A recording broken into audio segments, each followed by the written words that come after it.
भदौरिया जी, आज आप क्या निकालने वाले हैं अपने कुर्ते से? टमाटर। देखिए आपने टमाटर बहुत महंगा हो गया। टमाटर 80 से 120 हो गया। यकीन मत मानिए, इतना महंगा हो गया कि मैं ले ही नहीं पाया। क्या बात कर? हाँ, मैं अनुराग भदौरिया टमाटर नहीं ले पाया। टमाटर तो ले नहीं पाया, 120 पे चला गया। मैं 80 रुपए सोच के गया था। तो आलू ले लेते। आलू भी 50। आलू तो सस्ता हो गया। नहीं, कहाँ 45 से 35 हो गया। अरे 45 आपको लग रहा है अभी भी? नहीं भाई, लग नहीं रहा है, बता रहे हैं आपको। सुना आपने, लेकिन बाजार में जाइए तो सुना नहीं है भाई। वही ऐश्वर्या कपूर टमाटर 80 का 120 बोल रहा है तो मान रहे हो? नहीं। वही ऐश्वर्या कपूर प्याज का 50-50 बोल रहा है, मान रहे हो? आप आलू 45 से 35 हो गया, वो आप नहीं मान रहे हो? की दाल क्या बता रहे हैं? भाई जो है वो है। अरहर की दाल 180 रुपए किलो, 180 200 रुपए किलो। अब वो आप, अब सवाल ये, अब आप जाके किसी बड़ी दुकान में, वो बात बड़ी छोटी की है ही नहीं। देखिए सवाल ये है कि भारतीय जनता पार्टी की सरकार में ये जो बजट लेके आई है, क्या है इस बजट? आप बताइए इस बजट में क्या। मैं पूछना चाहता हूं, पहले कम से कम 70 विजय जी को बुलाइए, बुजुर्ग होते थे, बुलाइए। उनके लिए फ्री चिकित्सा होती थी। आज उनके लिए कहाँ उनका नामो निशान नहीं लिया गया? कहाँ है नाम? जो हमारे सीनियर सिटीजन 70 से ऊपर है, उनकी फ्री मेडिकल व्यवस्था थी, वो गायब हो गई। स्मार्ट सिटी भी गायब हो गई अचानक। रेलवे का भी वो सिस्टम मुझे दिखाई नहीं पड़ा, वो भी गायब हो गया। ये सब कहाँ चले गए? रोजगार के नाम पे फिर वही एक छलावा। पहले 2 करोड़ रोजगार देने की बात थी 2014 में प्रत्येक साल, जो आज तक नहीं मिला। अब 1 करोड़ लेके आए हो, क्या इंटर्न बनाएंगे? 1 करोड़ लोगों को इंटर्न बनाएंगे। अब 1 करोड़ लोगों को इंटर्न बनाओगे? अरे भैया, इंजीनियरिंग करके लोग बैठे हैं सालों साल से, लोग मैनेजमेंट करके बैठे सालों साल से, उनको नौकरी दे दो। अभी भी आप उनको इंटर्न बनाना चाहते हो? अरे कितने साल तक इंटर्न? अभी तक तो कांग्रेस आपके जो बिल्कुल आजकल BFF है, बेस्ट फ्रेंड्स फॉर एवर आपके कह रहे थे कि ये तो हमारा फॉर्मूला था, हमारा फॉर्मूला चुरा लिया। तो आप कह रहे हो कि आपके best friend for ever Congress party का फॉर्मूला, जो सपोजिटली कांग्रेस के एक दावा है कि बीजेपी ने चुराया है, वो गलत है? एक आप इससे दूसरी तरह समझ लो, आपको हम दाल दे दें खाली। नहीं, आप अपने ही तरीके से समझाओ, लेकिन मेरा सवाल का जवाब। खाली दाल दे दें और आपको रोटी भी नहीं दें और चावल भी नहीं दें, तो खाएंगे किससे आप? वो तो हमने जब बोला था ये फार्मूला, तब ये था कि आदमी के पास रोजगार होगा, और जो लोग पढ़ रहे होंगे, MBA कर रहे होंगे, लास्ट सेमेस्टर में होंगे, तो उनको हम इंटर्न देंगे। अब यहाँ तो MBA और इंजीनियरिंग करके बैठे हुए 2-2, 3-3, 4 रामकृपाल जी सुन रहे हैं ना? वो तो उनकी तो उम्र खत्म होने को आ गई है। उनका क्या करेंगे जरा बताइए तो। उनके बारे में कब आपने सोचा, जो 2014 से इंतजार कर रहे हैं रोजगार के लिए? आज 10 साल ऊपर हो गए, अगर वो 25 साल के थे, 35 साल के हो गए, अब उनके रोजगार के बारे में आप क्या बात करेंगे? मैं ये पूछना चाहता हूं। सवाल है कि भारतीय जनता पार्टी अपनी सत्ता बचाने के लिए, आप अच्छी बात है आप बिहार को दीजिए, वो हमारे अपने लोग हैं, हिंदुस्तानी हैं। आप आंध्रा को भी दीजिए, हमारे अपने हिंदुस्तानी हैं। लेकिन 10 साल तक आपको क्यों नहीं याद आया? 10 साल तक तो हमारे अपने थे वो। 10 साल तक उनकी सरकार बनी है, उनके साथ पुल बनाने के लिए दे रहे हैं। इसमें कोई बहुत बड़ी बात है क्या? अरे सुनिए, पुल बनाने को दे रहे हैं, लेकिन वो गारंटी लेंगे कि पुल नहीं गिरेगा? आप कह रहे हो ये पुल बनेंगे, उन्होंने 4 पुल बनाने की बात की और लगातार वहां रोज पुल गिर रहा है, तो उसकी जिम्मेदारी कौन लेगा? तो भारतीय जनता पार्टी पूरी की पूरी ये जो बजट लेके आई है, ये एक तो छात्र विरोधी है, ये युवा विरोधी है, ये महिला विरोधी है, ये किसान विरोधी। अच्छा बताइए, किसान क्या आप एक सेकंड, आपने बोल लिया, आप मेरी बात सुनिए। किसान अगर अनाज पैदा भी कर लेगा, अपराजिता जी आएंगे भी बताएंगे, किसान पैदा भी कर लेगा तो उसकी वो बेचेगा कहां पे? उसकी मार्केटिंग और सेल्स के लिए आपने क्या किया? कुछ तो नहीं किया आपने।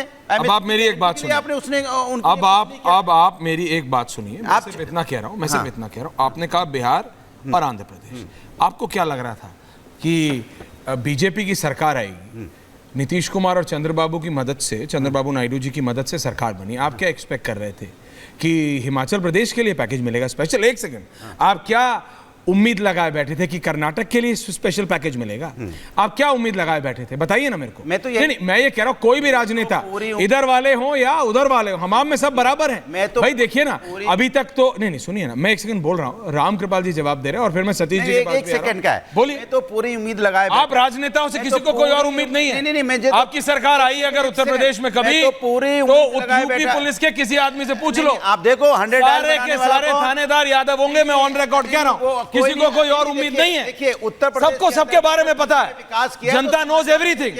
समाजवादियों का विकास है। आज आपका स्टूडियो भी कितना अच्छा लग रहा है, क्योंकि ये ग्रेटर नोएडा भी समाजवादियों के नोएडा है, ग्रेटर नोएडा नहीं, don't miss quote. Noida don't miss Noida और ग्रेटर नोएडा। आप तो नोएडा और ग्रेटर नोएडा के बॉर्डर पे खड़े, तो ग्रेटर नोएडा ही समझो आप इसको। अच्छा, एक ग्रेटर नोएडा में आप ये भी समाजवादी के समय है जो आप इतना भव्य बना पाए। अगर हमने नहीं डेवलप किया होता तो शायद आज इतना भव्य आपका स्टूडियो नहीं बन पाता। इसके लिए आपको आप इसका क्रेडिट ले लीजिए। बिल्कुल, बहुत बहुत धन्यवाद, बहुत अच्छा, बहुत बहुत धन्यवाद। धन्यवाद अनुराग भदौरिया जी। समाजवादी का लेकिन अभी भी जवाब समाजवादी नहीं, अब आपने बोल लिया। नाउ डोंट, ये बना है इसलिए आपको बधाई। सुनिए, मैं ये कह रहा हूँ, आप बात समझिए।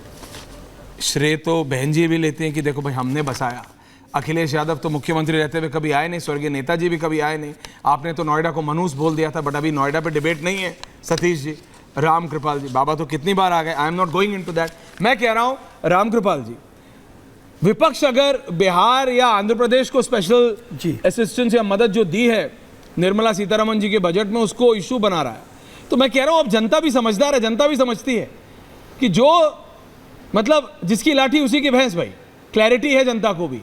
और अगर विपक्ष इसको मुद्दा बनाना चाहता है कि क्यों उनको क्यों दिया, तो मैंने जैसे इनसे पूछा, मुझे बता दे संजय जी या विपक्ष का कोई भी नेता है, फिर ओमकारेश्वर जी, क्या कर्नाटका को देती बीजेपी की सरकार? कर्नाटका के स्टेट गवर्नमेंट, ये बोलने में अच्छा लगता है सर, चाहे इधर के नेता बोले या फिर उधर के नेता, कि मेरे लिए तो पांचों उंगलियां बराबर हैं, मेरे लिए तो कांग्रेस प्रशासित राज्य और भाजपा प्रशासित राज्य सब बराबर है। रियलिटी में क्या है ये सबको पता है। Ramkripal ji, how do you see this budget? आप इस बजट को कैसे देखते हैं आम जनता के लिए? जी सतीश जी आ रहा हूं उसके बाद। देखिए ऐश्वर्य जी, मैंने बहुत पहले भी, जब ये फरवरी में वोट ऑन अकाउंट आया था, जिसको मिनी बजट कहते थे, और लोगों को उम्मीद थी कि ये इलेक्शन के पहले का है तो इसमें फ्रीबीज होंगी, लेकिन जिस तरह से सरकार ने फिजिकल डिसिप्लिन दिखाई थी, उसी का एक कंटिन्यूएशन है। और मैंने तब भी ये कहा था कि आने वाले समय में भी ऐसा कोई चीज़ नहीं होगी जिसमें आपको लगेगा कि ये वोट पाने के लिए ऐसा कोई बजट आ रहा है, वैसा बिल्कुल नहीं है। और आज आप सोच लीजिए, पूरी दुनिया में फिस्कल डेफिसिट जिस तरह से कोरोना के बाद उसको 4.9 पे ले आना एक बहुत बड़ी चीज़ है, और अगले बार उसको 4.5 की बात कर रहे हैं। और इसी तरह से अगर वो हम आते रहे तो आप ये तय जान लीजिए कि पूरी दुनिया में भारत का जो सकल घाटा है, जो फिस्कल डेफिसिट होगी, मैं समझता हूँ कि वो शायद बहुत कम देशों के मुकाबले भारत खड़ा हो सकता है। तो देखिए, ये जो आज का बजट है, इसमें कहीं भी किसी तरह का जो फ्रीबीज या वो पॉपुलिस्ट नहीं है। रही बात जो बिहार और आंध्रा को लेके बात की जा रही है, मैं तो कहता हूँ कल तक तो ये था कि ये सरकार गिर जाएगी, नीतीश जी नाराज होंगे, समर्थन वापस ले लेंगे।